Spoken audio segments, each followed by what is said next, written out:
Hello students, how are you? So today we are going to read lesson 18 of your textbook. It's a poem, The Bridge Builder. Okay, chapter 15, 16 and 17 has been left because इन्हें deduct कर दिया गया है from your course. Okay, so today we will read this poem, The Bridge Builder. It is written by Will Allen Tromgold. She was an author and the poet, and she was born in मर्फ्रेसविलो, टेनेसिया.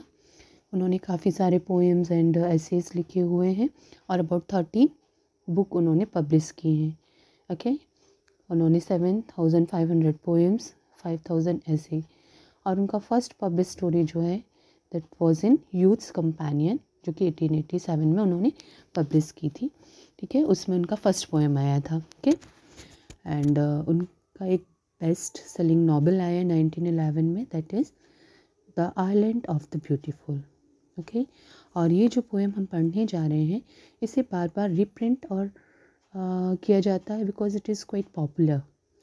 इसका coat किया जाता है, means बार बार इसका उदाहरण दिया जाता है in religious context as well as in moral context, because ये एक बहुत ही ब्यूटीफुल सी शॉर्ट पोएम है जहाँ पर एक अनसेल्फिश ओल्ड मैन की थिंकिंग के बारे में बताया गया है.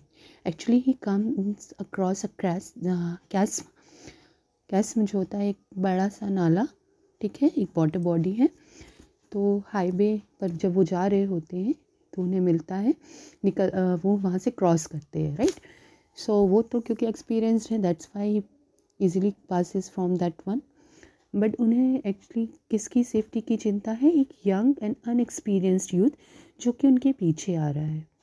एंड ही सस्पेक्ट दैट कि कहीं ऐसा ना हो कि ये कैस्म जो है वो एक पिटफॉल उस यंग ट्रैवलर के लिए प्रूव हो.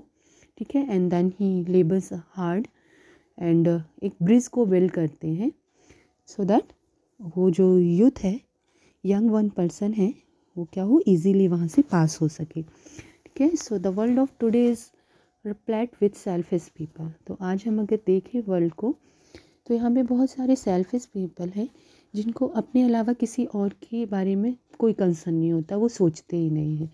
So it is very much needed कि उस ओल्ड मैन की तरह की सोच रखने वाले बहुत से लोग हमारे वर्ल्ड में हों, राइट. तो मोरली जो है ये लेसन देती है आपको अनसेल्फिश होने का, साथ ही साथ ये बताती है कि आप अपने ही बारे में नहीं बल्कि दूसरों के बारे में भी सोचें. Okay, so let's start now.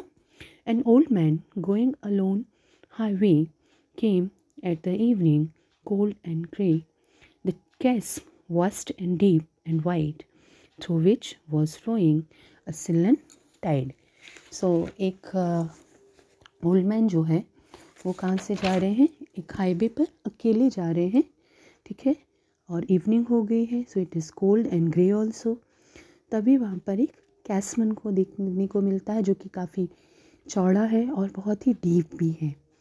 Okay, और वहाँ पर टाइड्स, लहरें जो है, अनप्लीजेंट एंड डार्क टाइड जो है वो फ्लो कर रही हैं. The old man crossed in the twilight dim, the silent streamed had no fears for him. So उसने शाम का जो ट्विलाइट का उजाला है हल्का हल्का, उसमें कैस्म को क्रॉस कर लिया. उसके लिए कोई एक डर की बात नहीं थी उस स्ट्रीम को क्रॉस करना. But he turn when safe on the other side and build a bridge to span the tide. पर जब वो सेफली दूसरे साइड पर पहुंच गए तो उन्होंने डिसाइड किया कि एक वो क्या बनाने वाले हैं, एक ब्रिज बनाने वाले हैं. ठीक है, ताकि कोई भी वहाँ से कैस्म से सेफली निकल सके.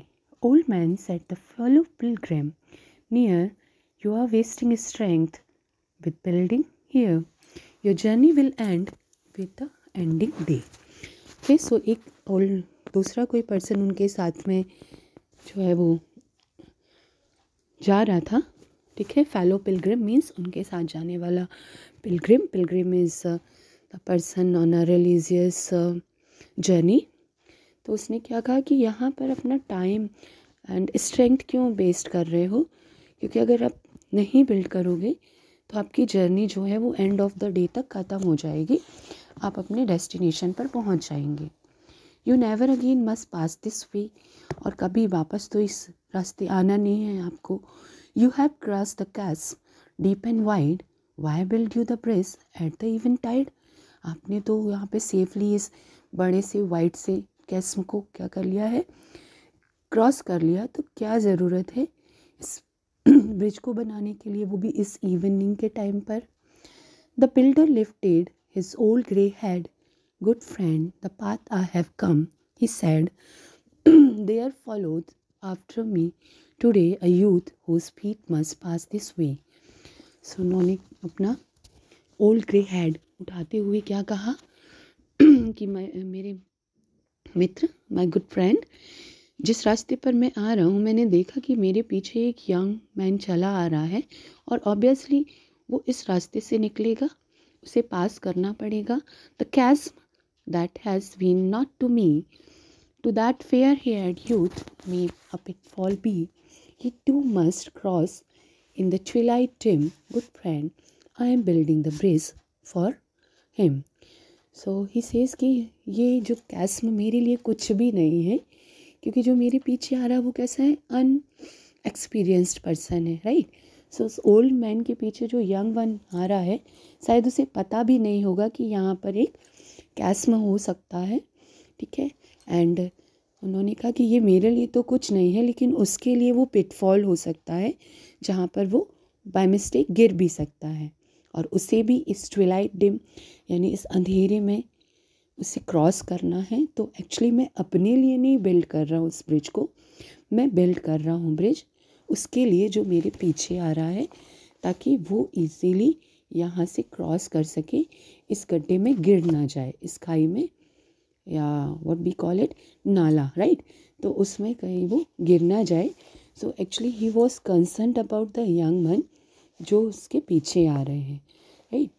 तो एक्चुअली यहाँ पे हमें सेल्फिशनेस दिख रही है ओल्ड मैन की, and we also learn that कि we should not think only about us but the others also ना, तभी एक ट्रू ह्यूमन बीइंग हम कहलाएंगे। अदरवाइज हम एक ट्रू ह्यूमन बीइंग तो नहीं होंगे अगर हम सेल्फिश हैं तो, right. So this is all for today, have a nice day, good bye.